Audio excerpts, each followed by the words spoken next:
ఉదక సమాధిగా ప్రతిష్ఠించి ఆ తీర్థాన్ని స్వామి దగ్గర స్వామికి ఉపయోగించే ద్రవ్యాల మీద మన ద్వారా స్వామికి ఉపయోగించే ద్రవ్యాల మీద వీటన్నిటి మీద ప్రోక్షణ చేస్తారు. ఆ ప్రోక్షణ వలన మనం బాహ్యంగా శుద్ధిగా వచ్చి ఉండవచ్చు, కానీ భగవంతుని వైపే మనస్సు లగ్నమయ్యేటట్టు ఆ పుణ్యాహవాదన తీర్థాన్ని ప్రోక్షణ చేస్తారు.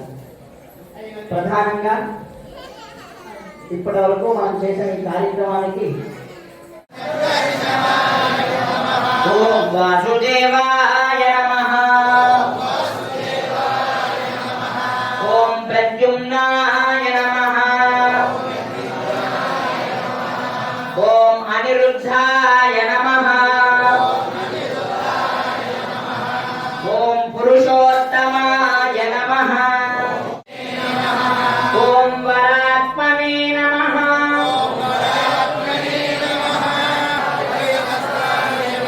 ఓం వరేణ్యాయ నమః, ఓం సింహరాజాయ నమః, ఓం జగద్వంద్యాయ నమః, ఓం అట్టహాసాయ నమః,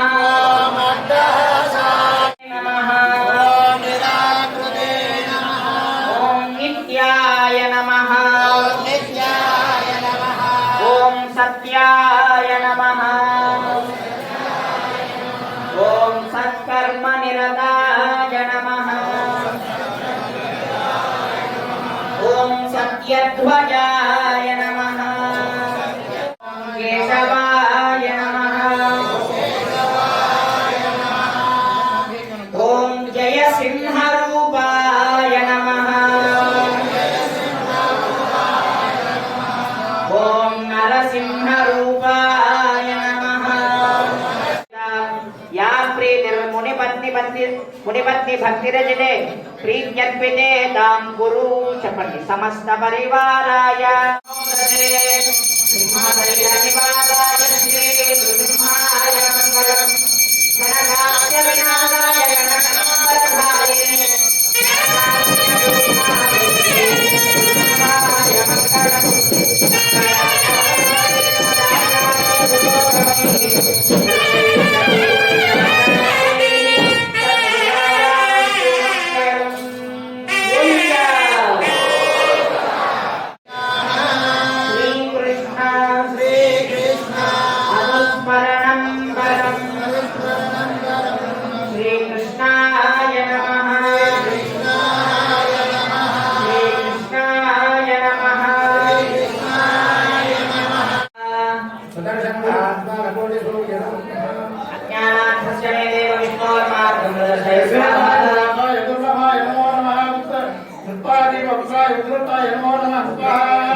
ఓం పర్వతేభ్యః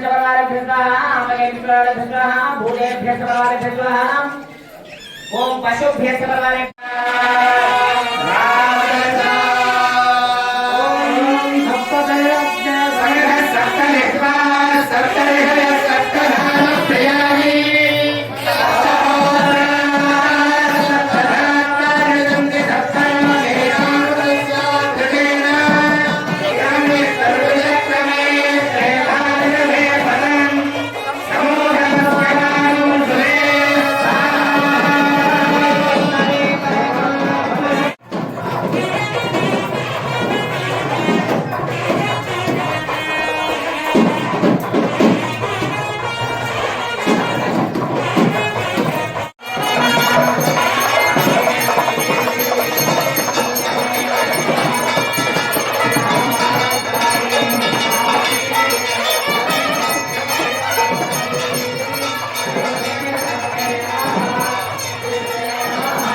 వాయునాశాంతం